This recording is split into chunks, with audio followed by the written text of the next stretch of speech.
Army vet's patient revenge Reddit story. Apologies for the length.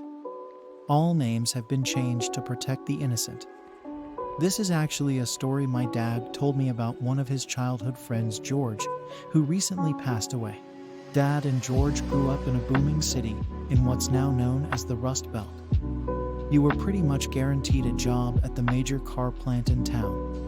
You were pretty much guaranteed a job at the plant in town as soon as you got out of high school. George was one of those people. Dad wasn't. Dad accepted a scholarship to his dream school to study engineering. During the weekends and holidays, he'd come home and hang out with his buddies, including George. One afternoon, Dad gets a phone call from Grandma. George had been jumped after work and had the metaphorical tar beaten out of him. For a while, it looked like he wasn't going to make it. By some miracle, George pulled through, but was in such bad shape that he had to retire early and go on disability. While on one of his visits home, George's dad, Walter, pulls Dad aside and asks him if he knows a guy named Flynn. Dad had heard the name was one of the local troublemakers. He asked Walter why, and Walter revealed that the wallet had been found by George's body and given to him. The paramedics thought the wallet was George's. No, I have no idea why they didn't check on it. Unfortunately, the city was going through financial difficulties thanks to corruption and mismanagement, to the point that they didn't have enough money to pay their police officers during the weekends. No, I am not kidding. From 8 p.m. Friday night to 6 a.m. Monday morning, there wasn't a single police officer on duty. Since the assault took place on Friday night, there wasn't much anyone can do. Dad asked Walter what he was going to do about it. Walter looked at him with a stern face and said, "I take care of my own." Walter was an Army vet who had served during WW2 in Korea. He never spoke about his time, claiming he was a radio technician and never left the base. He never breathed a word to anyone, even George's mother, his wife. The full story never came out until after George's death, when a letter Walter had written before his death was found in George's possessions. After realizing that Flynn was one of the people who had destroyed George's life, Walter got in touch with his friends.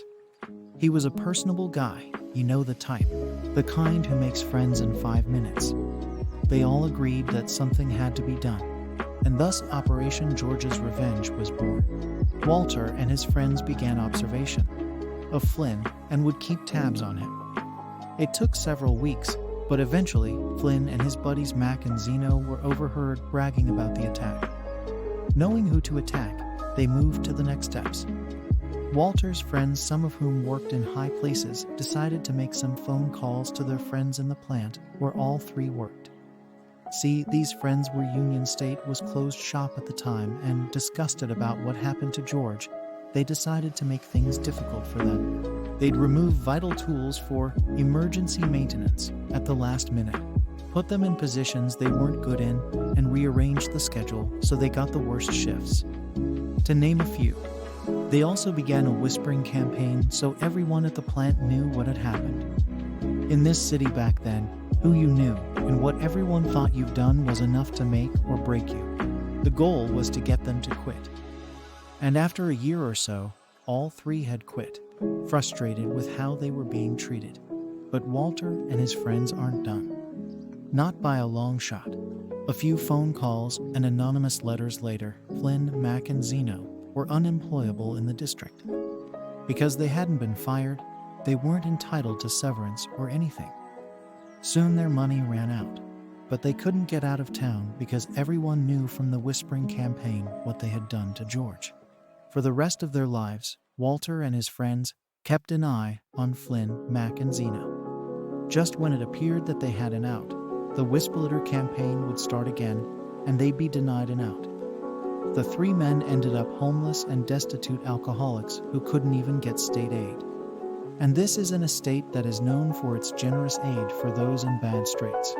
Walter and his friends made a contingency plan to continue this until the three men were dead, using the next generation. So those men would never forget what they did to George. Nobody was able to find out anything about Flynn, Mac, and Zeno. But I wouldn't be surprised that they're still stuck and miserable. Thanks for watching. Please like and subscribe.